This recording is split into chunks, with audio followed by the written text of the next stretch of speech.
जय माता दी। सोमवती अमावस्या कब है? सोमवती अमावस्या के दिन क्या करना चाहिए और सोमवती अमावस्या के दिन कैसे करना चाहिए, साथ ही सोमवती अमावस्या का कथा आप लोगों को सुनाएंगे। हम जानेंगे सोमवती अमावस्या कब है, सोमवती अमावस्या का कथा। बोले शंकर भगवान की जय। ओमकार बिंदु संयुक्तम नित्यम ध्यायन्ति योगिनम् कामदं मोक्षदं चैव ओमकाराय नमो नमः। बहुत पुरानी बातें हैं। बहुत पहले एक गरीब ब्राह्मण परिवार में पति पत्नी और उनकी एक पुत्री निवास करते थे। सारा परिवार प्रभु की भक्ति में लीन रहता था। उनकी पुत्री सुंदर, संस्कारी और गुणवान थी। वह उसके लिए वर की तलाश कर रहे थे, किंतु निर्धन होने के कारण उसके विवाह में बहुत सारी बाधा आ रही थी, बहुत सारी अड़चने आ रही थी। प्रभु कृपा से उनके घर में एक महात्मा आए। उस कन्या की सेवा भावना से खुश होकर उन्होंने उसे आशीर्वाद दिया। उस लड़की के पिता ने कहा, महात्मा जी, बहुत समय से हम अपनी लड़की के वर की तलाश कर रहे हैं। लड़की की शादी के लिए हम लड़के देख रहे हैं, मगर हमारी गरीबी की वजह से हर बार बात बनते बनते रह जाती है। कृपया बताएं, हमारी बेटी की शादी कब होगी? मेरी बेटी का हाथ पीले कब होंगे? लड़की के पिता ने उस महात्मा से प्रश्न किया, मेरी बेटी का हाथ पीला कब होगा? महात्मा जी उस लड़की का हाथ देखे और बोले, इस लड़की के हाथ में तो विवाह की रेखा है ही नहीं। लड़की के पिता बोले, माफ करना महात्मा जी, मैं आपके कहने का तात्पर्य समझ नहीं पाया। महात्मा जी ने कहा, इस लड़की के भाग्य में विवाह सुख है नहीं, जो विवाह की रेखा है बिल्कुल नहीं है। महात्मा जी के मुख से ऐसे वचन सुनकर ब्राह्मण दंपत्ति रोते रोते महात्मा जी के चरणों में गिर गए और उनसे इस समस्या का समाधान बताने के लिए विनती करने लगे। महात्मा जी ने उन्हें अपने चरणों से उठाया और बोले, पास के ही गांव में सोना नामक धोबिन जाति की एक पतिव्रता महिला है। अपने बेटे, पति और बहू के साथ निवास करती है, जो कि एक महान पतिव्रता स्त्री है। यदि आपकी लड़की उसे अपनी सेवा से प्रसन्न कर लेगी तो वह आशीर्वाद रूप में उससे उसकी मांग की सिंदूर ले ले, तभी इस लड़की का विवाह संभव है। ऐसा करने से इसे अमोघ सुहाग की भाग की प्राप्ति होगी, मगर याद रहे कि वह पतिव्रता महिला कहीं आती जाती नहीं है।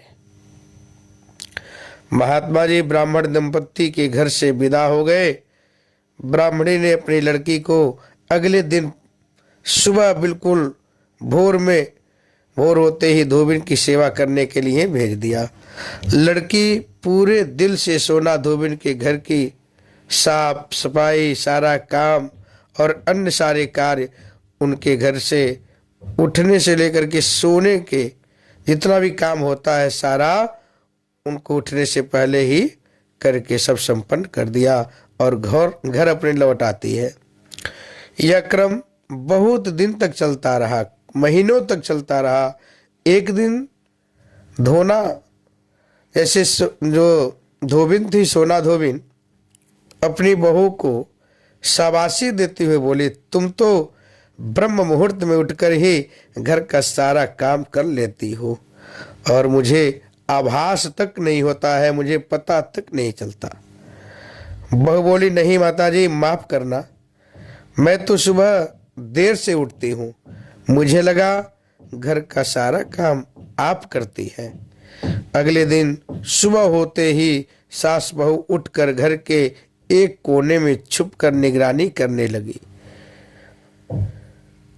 और देखी कि कौन है जो ब्रह्म मुहूर्त में ही घर का सारा काम करके चला जाता है। अपने निर्धारित समय पर ब्राह्मण की बेटी आई और मुख से भजन करते हुए, प्रभु का स्मरण करते हुए घर का काम बहुत ही सुंदर तरीके से दिल से करने लगी। अपना काम पूरा होने पर जब वह जाने लगी तो सोना धोबिन ने उसे पूछा, हे बेटी तुम कौन हो? कौन हो बेटी, और इस तरह छुप कर मेरे घर का काम क्यों करती हो? ब्राह्मण की लड़की ने उन्हें महात्मा के द्वारा कही गई सारी वृत्तांत बताई। सोना धोबिन पतिव्रता होने के साथ साथ नेक दिल की थी, बहुत साफ दिल की थी। वह उस लड़की की मदद के लिए तैयार हो गई। उस दिन सोमवती अमावस्या थी। वह उस लड़की के साथ बिना अन्न जल ग्रहण किए उसके घर की ओर चल पड़ी। उसने सोचा रास्ते में कहीं पीपल का पेड़ मिलेगा तो उसे भौरी दे करके, परिक्रमा दे करके और अपनी परिक्रमा करके ही जल ग्रहण करेगी। लड़की के घर पहुंचकर धोबिन ने जैसे ही अपने मांग से सिंदूर उस कन्या की मांग में लगाया तो उसके पति के प्राण पेखरू उड़ गए। उसे ज्ञात हो गया कि उसके पति इस दुनिया में नहीं रहे। वह ब्राह्मण परिवार से विदा लेकर चल पड़ी। रास्ते में पीपल का पेड़ देख करके उसने ईंट के टुकड़ों से 108 बार भौरी देकर 108 बार पीपल के पेड़ की परिक्रमा की। तत्पश्चात जल ग्रहण किया।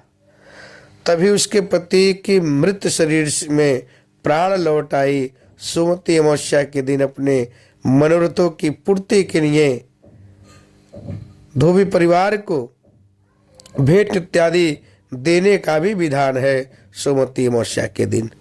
बोले शंकर भगवान की जय। सोमवती अमावस्या के दिन पहली तो जो सुहागिन औरतें होती हैं पीपल के पेड़ की परिक्रमा करती है, उसको भंवरी के नाम से भी जाना जाता है और अनेक प्रकार के सामग्रियों से भंवरी दिया जाता है। और जब कोई भी अमावस्या सोमवार के दिन पड़ता है तो उसको बोलते हैं सोमवती अमावस्या। जब अमावस्या मंगलवार के दिन पड़ता है तो उसको बोलते हैं भौमती अमावस्या। तो दोनों अलग अलग है। और सोमवती अमावस्या औरतों के विशेष कामना को पूर्ण करता है। सोमवती अमावस्या कोई भी अमावस्या पड़ता है तो उस दिन पितरों का पूजन करना चाहिए, पितरों के लिए दान पुण्य करना चाहिए, गंगा स्नान करना चाहिए, अपने लिए भी पितरों के लिए भी गंगा में दीप दान करना चाहिए, ब्राह्मणों को साधु संतों को भोजन कराना चाहिए, गरीबों को भोजन कराना चाहिए, गौ को भोजन कराना चाहिए, गाय का चारा दान करना चाहिए। मतलब नाना इत्यादि सामग्री का दान करके अपना जीवन तो आप लोग धन्य बना सकते हैं, साथ ही साथ अपने पितरों को मोक्ष प्रदान कर सकते हैं, अपने पितरों को सद्गति की प्राप्ति दिला सकते हैं। कहा गया है हर पुत्र का कर्तव्य है अपने पितरों का, अपने पूर्वजों का उद्धार करे, अपने पितरों को सद्गति प्राप्त कराए। तो जो भी पुत्र इस कर्म को करता है, पितृ कर्म को, वह पितृ ऋण से मुक्त हो जाता है।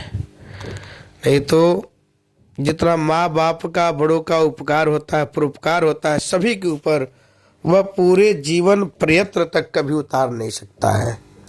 तो आप लोग इस प्रकार से दान पुण्य करके पितरों का, अपने पितरों को मोक्ष प्रदान करा सकते हैं। जय माता दी।